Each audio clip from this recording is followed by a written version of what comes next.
Imagine this. Every week men dressed as HOA cops ran over one black rancher's mailbox, laughing as they sped off, thinking he couldn't fight back. But what they didn't know was that he was about to install a mailbox so tough it would stop them in their tracks and leave their arrogance shattered in one unforgettable night. Out in the countryside, where the fields stretched wide and the morning air carried the scent of hay, Jeremiah Walker lived a quiet life. On his ranch. To Jeremiah, his mailbox wasn't just metal and wood. It was a lifeline. It held letters from family, bills, ranch supplies, and updates from town. It was his connection to the outside world. But to a group of self-proclaimed HOA enforcers, his mailbox was a target. They weren't real police. They weren't even official HOA staff. They were just arrogant men who had taken it upon themselves to patrol the neighborhood, harassing those they didn't like. And Jeremiah, a proud black rancher, was high on their list. Every week, without fail, their trucks would swerve off the road and crush his mailbox. Sometimes they laughed. Sometimes they left beer cans behind. And sometimes they even spray-painted insults on his fence before peeling off into the night. Jeremiah replaced his mailbox again and again. Wooden posts, steel poles, even concrete bases, all flattened under their tires. It wasn't about the mailbox anymore. It was about respect. But Jeremiah wasn't a man who raised his voice. He was a man who strategized, and after months of watching, waiting, and planning, he decided he had taken enough.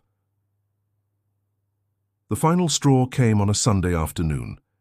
Jeremiah had just finished mending a fence when he heard the roar of engines. He looked up and saw the familiar pickup barreling down the dirt road.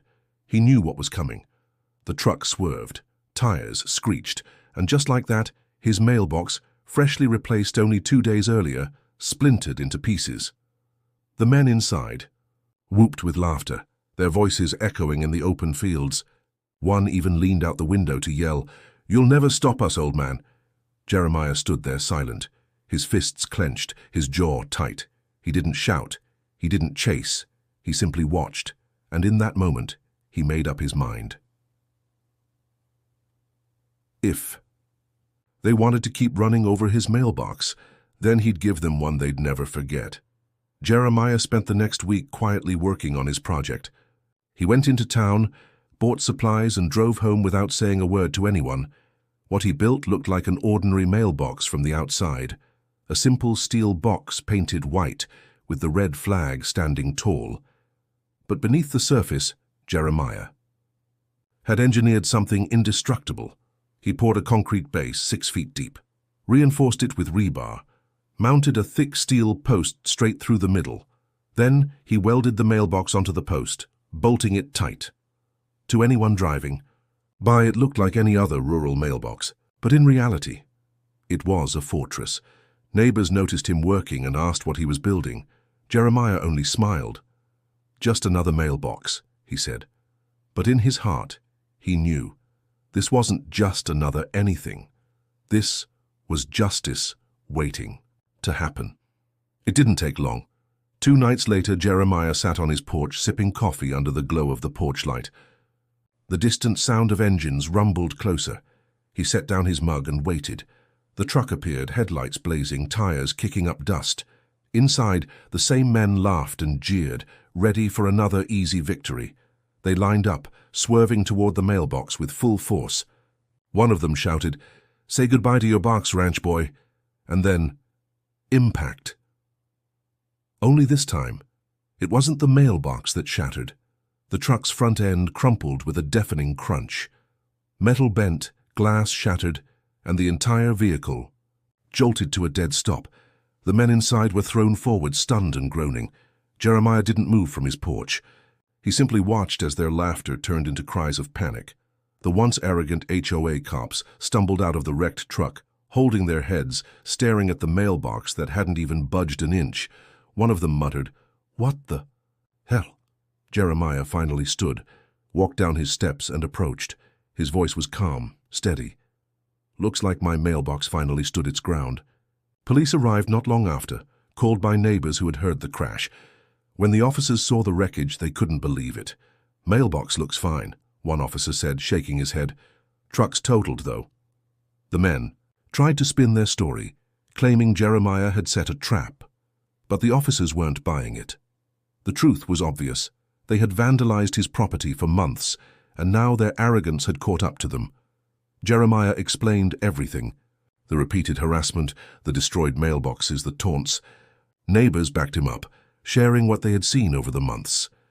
In the end, the so-called HOA cops were charged with destruction of property, reckless driving, and harassment. Their vehicles impounded, their pride crushed, just like they had done to Jeremiah's old mailboxes. Word spread quickly. The story of the unbreakable mailbox traveled across the county. People drove by just to see it, some even stopping to congratulate Jeremiah for standing up to the bullies. And for the first time in months, Jeremiah's ranch was quiet again. Peace had returned. This story isn't just about a mailbox. It's about respect, about standing your ground. Jeremiah didn't fight with fists or threats. He fought with patience, strategy, and resilience. The men who thought they were above consequences learned a painful lesson that night. Arrogance can only carry you so far before reality slams you into the ground. And Jeremiah, he kept his peace, kept his dignity, and for once he could open his mailbox without fear of finding it shattered. Sometimes the strongest message isn't shouted. Sometimes it's built, and piece by piece, until it stands unshakable. If this story gave you chills, make sure to like this video, subscribe to the channel, and turn on notifications so you never miss another story of justice, resilience, and revenge. Now let me ask you, would you have built a mailbox like Jeremiah? Or would you have confronted the HOA cops head-on?